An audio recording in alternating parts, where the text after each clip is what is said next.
Bonjour à toutes et à tous, bienvenue pour ce webinaire mensuel. Je suis Maxime Ratura, analyste junior chez XTB France. On va aujourd'hui parler du pétrole, comme vous avez pu le constater dans le titre, avec une problématique principale, un pétrole qui est sous pression malgré une intervention de l'OPEP.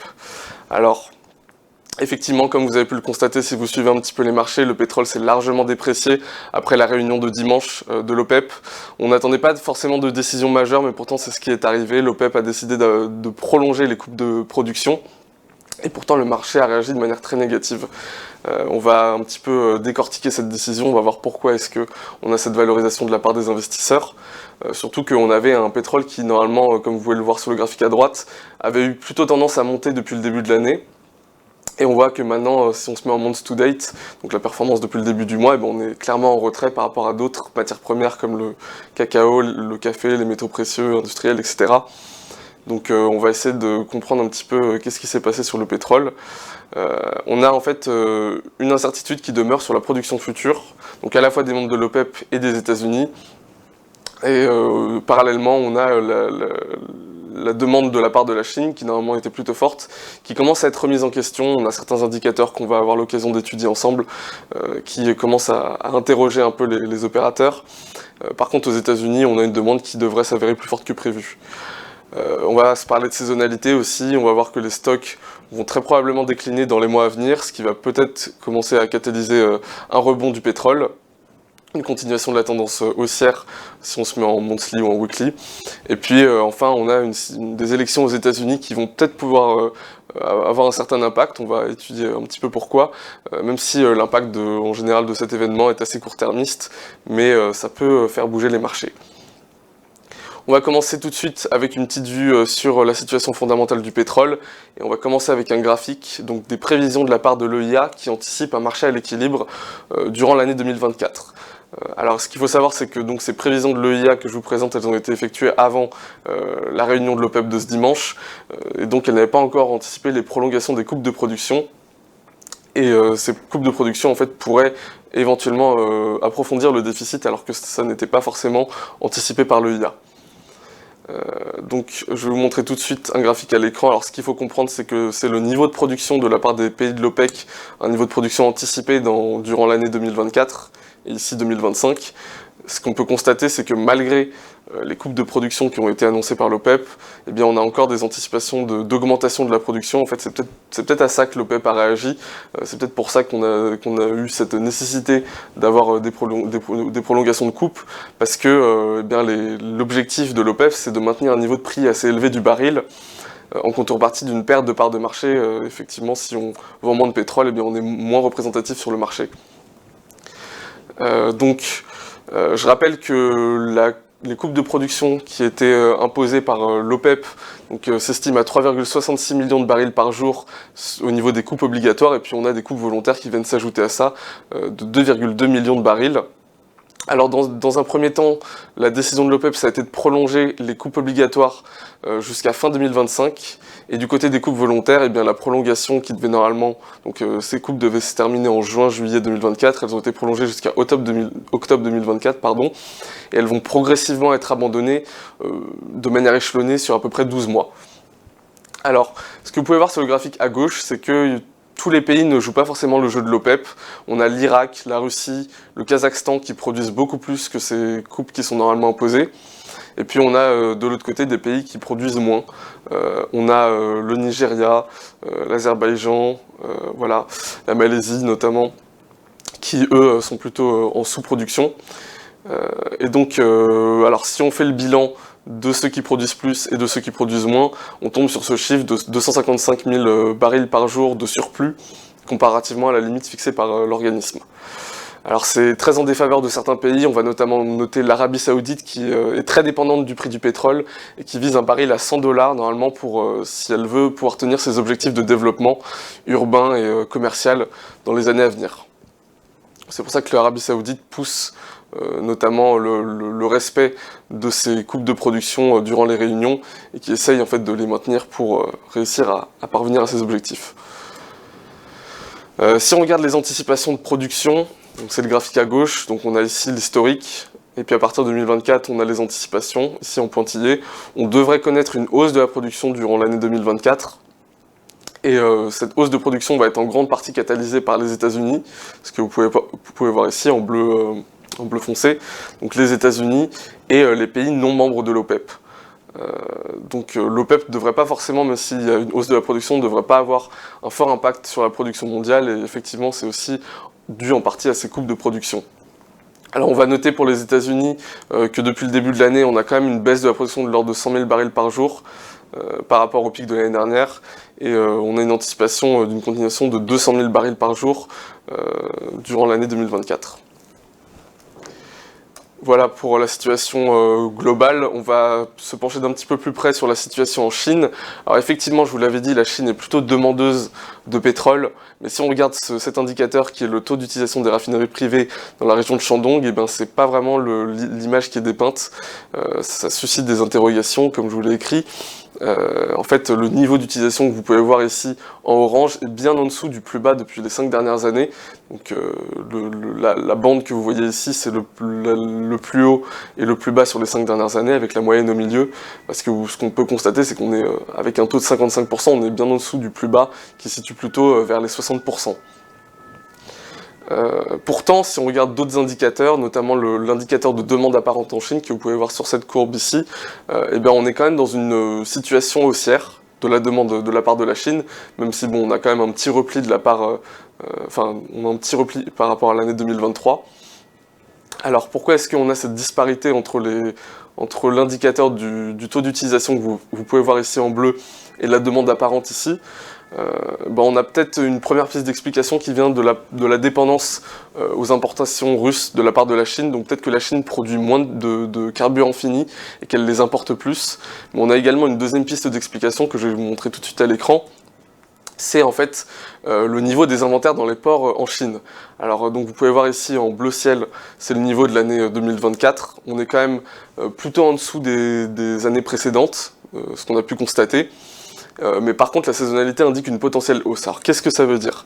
Eh bien, en fait, on trouve une explication dans le fait que une grande partie des inventaires, en fait, sont en mer, sont sur les cargos, et vont arriver dans les semaines à venir. Et dans ce cas-là, eh bien, en fait, c'est aussi pour ça qu'on a peut-être un taux d'utilisation des raffineries qui est beaucoup moins élevé que la normale. C'est peut-être qu'on a une disruption au niveau des chaînes d'approvisionnement de la part du Moyen-Orient. On a à peu près 20 jours de transit supplémentaire de la part des cargos. Donc en fait, ça serait juste un écart de temps entre le moment où le pétrole arrive en Chine et le moment où il est traité par les raffineries. Donc si on fait la synthèse de ces différents indicateurs, en fait, la situation de la demande en Chine continuerait à être haussière. Voilà pour la situation fondamentale. On va regarder quelques indicateurs de sous-valorisation, qui peuvent indiquer soit une sous-valorisation, soit un changement dans la manière dont les investisseurs valorisent les fondamentaux. Donc c'est un graphique que je vais vous montrer à l'écran qui est assez complexe à comprendre. Donc en rouge, on a ici le niveau des futurs sur le pétrole, donc le niveau de prix. Et en blanc ici, alors ce qu'on peut constater, c'est un spread entre les contrats à terme ayant les plus proches des échéances. Et donc ce spread, il est en train de se rapprocher du niveau fatidique des zéros. Alors, ce spread, il veut dire deux choses. Déjà, au niveau de la demande à court terme, on a peut-être une baisse de la demande à court terme, ou alors une offre plus importante. Dans les deux cas, en tout cas, on a une situation qui revient plutôt à l'excédent. Et en fait, on a un signal d'entrée du marché en contango. Alors en fait, ce spread, comment est-ce qu'il s'analyse? Si on est au-dessus de ce niveau de 0, et on a un marché on a plutôt un signal de backwardation. Donc ça veut dire qu'on a les contrats futurs qui ont un niveau de prix moins élevé que le prix spot. Mais par contre, si on commence à passer en dessous du niveau des 0, alors dans ce cas-là, on a un signal d'entrée du marché en contango. Donc ça veut dire que les prix des futurs vont être supérieurs au prix spot. Et je vous rappelle qu'un contango, c'est un signal de prix haussier. Alors si on regarde, donc ce qu'on a vu dans ce graphique, c'est sur le Brent, c'est sur l'ICI. Et si on regarde un petit peu la comparaison entre le WTI et le Brent, alors on retrouve ici sur la courbe en pointillé pour le Brent le spread qui se rapproche de 0. Mais si on regarde le WTI, en fait on a un spread qui est quand même beaucoup plus éloigné du niveau 0. Donc en fait, on se dirige aussi dans un contango, puisqu'on a quand même une tendance baissière. du spread, mais en revanche c'est beaucoup moins net que pour le Brent. Alors ça veut peut-être dire qu'on a une hausse du spread entre le Brent et le WTI, donc faites attention à ces niveaux de spread si vous tradez sur les futurs, parce que le Brent va peut-être surperformer par rapport au WTI. D'autres indicateurs, maintenant on va étudier le crack spread. Alors je suis désolé, on parle beaucoup de spread, mais c'est primordial pour comprendre comment est-ce que le pétrole évolue. On va voir la relation entre le pétrole et les produits pétroliers. Avec un premier graphique, c'est le niveau des inventaires de produits pétroliers aux États-Unis. Alors on a un niveau qui est quand même stable, on évolue de manière stagnante depuis le début de l'année, alors que l'année dernière on avait eu d'abord une forte hausse, et ensuite on avait quand même pas mal baissé. Donc si on suit la saisonnalité, si on suit ce canal, ici au niveau de la moyenne, on va peut-être se diriger vers une augmentation des stocks de produits pétroliers à court terme, et donc ça va peut-être pousser la demande de pétrole dans un futur proche. Surtout qu'en plus, comme vous allez pouvoir le voir, au niveau de la saisonnalité, on a des inventaires de pétrole, donc de WTI, qui sont en hausse. Et ce que nous indique la saisonnalité, donc c'est ce canal ici, c'est que si dans les mois à venir, on va peut-être se diriger vers une baisse des inventaires, et donc ce qui aussi pourrait être aggravé par la demande accrue pour les produits pétroliers. Et donc ces deux indicateurs sont des indicateurs de rebond, sont des indicateurs de hausse. Donc on converge quand même vers une situation qui commence à être très en faveur d'un rebond du pétrole, surtout qu'en plus, si vous avez pu le constater, la séance d'hier a quand même pas mal défendu des niveaux assez chartistes, des niveaux chartistes assez importants. On va l'étudier à la fin, ça va être un petit peu plus clair. On va passer à la saisonnalité et du comportement historique des investisseurs, au niveau géopolitique, au niveau des élections. Donc c'est des signaux faibles, ne vous y fiez pas plus que nécessaire. On va commencer par regarder l'impact de la survenance d'événements géopolitiques sur le prix du pétrole. Donc on peut voir que au niveau, alors c'est le niveau 0 ici, c'est la survenance de l'événement géopolitique, et donc on voit que lorsqu'il y a des disruptions plutôt d'ordre militaire, on a une hausse du prix qui peut être constatée dans un premier temps, puis un repli, un retour du calme sur le marché. Donc c'est à l'exception de la guerre du Golfe qui a largement catalysé la hausse du pétrole. Mais voilà, on a cette petite réaction, cette petite saisonnalité qui pourrait nous donner quelques indications. Si on fait un petit focus sur la guerre au niveau d'Israël et d'abord du Hamas et ensuite maintenant qui commence à s'intensifier avec l'Iran, on a d'abord un impact assez limité quand même.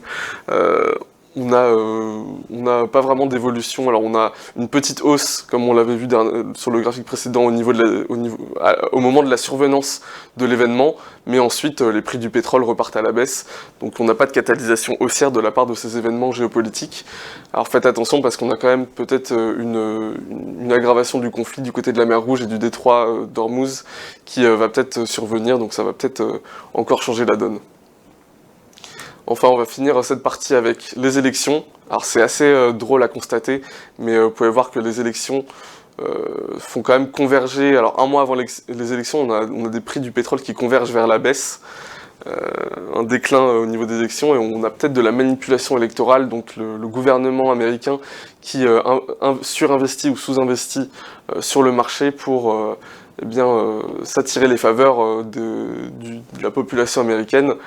Et donc on a cet impact qui n'est pas à négliger, même s'il est quand même très court-termiste, parce que au moment de la survenance des élections, le prix du pétrole n'est plus corrélé à cet événement. Voilà pour ces quelques indicateurs. On va finir avec une situation technique. Je sais que c'est toujours intéressant de regarder les graphiques et les positions spéculatives pour voir un petit peu comment est-ce que les traders se comportent actuellement. On va commencer par le WTI. Première observation sur le WTI, c'est ce premier graphique. On observe les positions nettes avec l'évolution du prix du WTI, et on a un très fort niveau de corrélation entre ces deux graphiques. Donc, alors, si on étudie les positions nettes, ce qui peut nous donner un insight sur l'évolution du prix, on a des positions longues qui étaient en baisse, et donc qui commencent à stagner. Ce qui explique que les positions nettes vont peut-être commencer à stagner, on va peut-être avoir un range, enfin si on suit ces courbes-là en tout cas, sur le WTI. c'est soit un range, soit un potentiel rebond. Enfin, en tout cas, dans l'un ou l'autre des cas, ça reste un signal faible, donc à ne pas à additionner avec d'autres signaux. On va maintenant regarder la situation sur le Brent. On voit clairement qu'on n'a pas du tout cet effet de corrélation, contrairement au WTI. Alors on a également un phénomène de déclin des positions longues, ici, que vous pouvez constater, qui font baisser les positions nettes. Et c'est un facteur qui est également en faveur de l'évolution du marché vers un contango. On a un petit peu d'espace encore au niveau de la survente ici, vous pouvez constater, donc on a encore un petit peu d'espace pour la baisse des positions nettes, mais en théorie, si on a un retour à la moyenne, et ben dans ce cas-là, on a un signal de hausse contrarien. Et on va finir avec un dernier graphique, l'évolution du prix du pétrole. Alors les chartistes ont vous avez peut-être pu constater cette figure d'épaule tête-épaule, épaule ici, tête ici, épaule ici. Donc c'est assez large, puisque ici on se situe dans un graphique en weekly, en période hebdomadaire. Alors on a une ligne de coût ici, qui est en oblique, qui se situe vers les 77 $ et qui a quand même été très défendue par les acheteurs dernièrement. On a ici cette mèche de rejet qui nous montre que les acheteurs n'ont pas dit leur dernier mot. Mais par contre, alors on a quand même deux niveaux importants qui ont été franchis, et c'est clairement pas en faveur des haussiers. On a le retracement de Fibonacci ici à 61,8 de cette impulsion haussière, et puis on a le seuil de prix brut des 80 $ ici, qui est extrêmement important, c'est extrêmement négatif de l'avoir percé à la baisse, parce que normalement ça devrait soutenir un scénario de hausse, enfin ça devrait normalement servir de support. Si jamais on venait à casser avec des volumes et avec une importante directionnalité ce niveau de ligne de coût, dans ce cas-là on a un objectif de prix théorique de 58,10 si jamais voilà, cette figure chartiste venait à se réaliser. Donc c'est un niveau de prix qui est quand même assez bas, donc ça devrait si jamais on perçait la ligne de coût, il faudrait quand même plusieurs semaines, voire plusieurs mois avant de pouvoir atteindre ce niveau. Voilà, on va voir quelques éléments de conclusion sur ce webinaire. Alors on va rappeler donc le pétrole forte baisse à la suite de la décision de l'OPEP, et on a eu des coupes de production qui ont été annoncées, mais ça n'a pas été suffisant pour catalyser une offre toujours plus importante, et les investisseurs continuent de pricer une augmentation de l'offre. Alors on a une importante augmentation de la demande en provenance on va probablement avoir une augmentation de la demande en provenance de Chine, mais elle va peut-être pas être aussi intense que les années précédentes, mais elle va quand même être présente. Les États-Unis vont avoir une part non négligeable dans la demande et dans la production, mais on va avoir peut-être cet effet de manipulation électorale de la part du gouvernement qui va peut-être être en faveur de la baisse du pétrole. Si on regarde les courbes des taux à terme, comme on l'avait vu tout à l'heure, on a des légers signaux de survente. Ça va peut-être s'interpréter soit par une révision des fondamentaux, soit par un signal de sous-valorisation. On a des spéculateurs qui ne sont pas forcément en faveur d'un rebond du pétrole, puisqu'on a vu que les positions longues sont à des niveaux de plus en plus bas. Mais on a quand même des signaux contrariens, et on a une saisonnalité qui est largement en faveur de la reprise durant l'été. Donc voilà, si on combine un petit peu la lecture de tous ces indicateurs, on est quand même dans une lecture haussière, donc une lecture de rebond, en tout cas à moyen terme. Le niveau de 77 $ sur le pétrole, il est très important, c'est très décisif parce que c'est un niveau qui a récemment été testé et défendu par les acheteurs, et ça va peut-être être... Ce qu'on constate, ça va peut-être être le niveau charnier pour avoir un rebond sur le pétrole. Alors il faut suivre avec attention l'offre et la production de la part de la Russie, de l'Arabie Saoudite, parce que d'un côté la Russie est en très forte production par rapport à ce qui est imposé par l'OPEP, elle ne respecte clairement pas les coupes de production, et elle va peut-être pas continuer de les respecter, mais si l'Arabie Saoudite continue de pousser politiquement en respect des normes de l'OPEP, et bien dans ce cas-là, la Russie va peut-être avoir des sanctions, et ça peut peut-être changer la donne sur cet aspect. Voilà, ça conclut notre webinaire sur le pétrole. J'espère qu'il vous aura plu, j'espère que les informations vous auront été intéressantes. Je vous souhaite une très bonne semaine, un très bon week-end, et je vous donne rendez-vous le mois prochain pour le webinaire et ce vendredi pour la synthèse hebdomadaire. Au revoir.